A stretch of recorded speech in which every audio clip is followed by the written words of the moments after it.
ज्योतिषियों की गणना के अनुसार बजरंगबली जी का जन्म चैत्र पूर्णिमा को मंगलवार के दिन चित्र नक्षत्र व मेष लग्न के योग में हुआ था।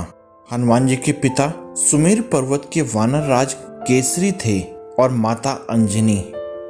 हनुमान जी को पवन पुत्र के नाम से भी जाना जाता है और उनके पिता वायुदेव भी माने जाते हैं। राजस्थान के सालासर व मेहंदीपुर धाम में इनके विशाल एवं भव्य मंदिर हैं। आइए जानते हैं कि हनुमान जी की माता अंजनी जी पूर्व जन्म में क्या थीं। पुंजिक स्थली देवराज इंद्र की सभा में एक अप्सरा थी। एक बार जब दुर्वासा ऋषि इंद्र की सभा में उपस्थित थे, तब अप्सरा पुंजिक स्थली बार बार अंदर बाहर आ जा रही थीं।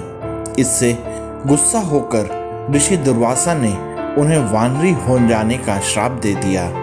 पुंजिक स्थला ने क्षमा मांगी तो ऋषि ने इच्छानुसार रूप धारण करने का वर भी दिया।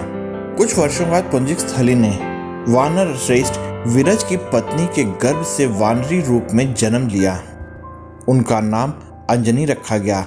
विवाह योग्य होने पर पिता ने अपनी सुंदर पुत्री का विवाह महान पराक्रमी कपि शिरोमणि वानर राज केसरी से कर दिया। इस रूप में पुंजिक स्थली माता अंजनी कहलाईं। एक बार घूमते हुए वानर राज केसरी प्रभास तीर्थ के निकट पहुंचे। उन्होंने देखा कि बहुत से ऋषि वहां आए हुए हैं। कुछ साधु किनारे पर आसन लगाकर पूजा अर्चना कर रहे थे। उसी समय वहां एक विशाल हाथी आ गया और उसने ऋषियों को मारना प्रारंभ कर दिया। ऋषि भारद्वाज आसन पर शांत होकर बैठे थे। वह दुष्ट हाथी उनकी ओर झपटा।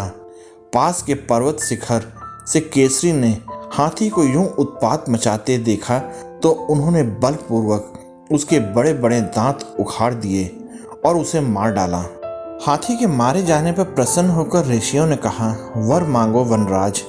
केसरी ने वरदान मांगा, प्रभु, इच्छानुसार रूप धारण करने वाला, पवन के समान पराक्रमी तथा रुद्र के समान पुत्र आप मुझे प्रदान करें। ऋषियों ने तथास्तु कहा और वो चले गए। एक दिन माता अंजनी मानव रूप धारण कर पर्वत के शिखर पर जा रही थीं। वे डूबते हुए सूरज की खूबसूरती को निहार रही थीं। अचानक तेज हवा चलने लगी और उनका वस्त्र कुछ उड़ सा गया। उन्होंने चारों तरफ देखा, लेकिन आसपास के वृक्षों के पत्ते तक नहीं हिल रहे थे। उन्होंने विचार किया कि कोई राक्षस अदृश्य होकर धृष्टता कर रहा है। अतः वे जोर से बोली, कौन दुष्ट मुझ पति परायण स्त्री का अपमान करने की चेष्टा कर रहा है। तभी अचानक पवन देव प्रकट हो गए और बोले, देवी, क्रोध न करें और मुझे क्षमा करें। आपके पति को ऋषियों ने मेरे समान पराक्रमी पुत्र होने का वरदान दिया है। इन्हीं महात्माओं के वचनों से विवश होकर मैंने आपके शरीर का स्पर्श किया है। मेरे अंश से आपको एक महातेजस्वी बालक प्राप्त होगा।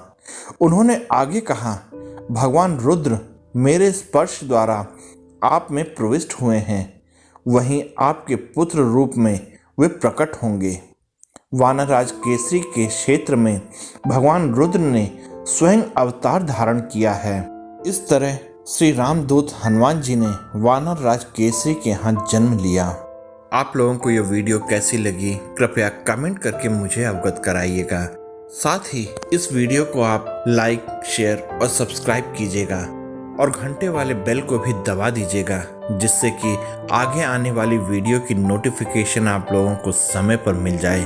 और आप सब का बहुत बहुत धन्यवाद और मेरे प्यारे जय हिंद दोस्तों।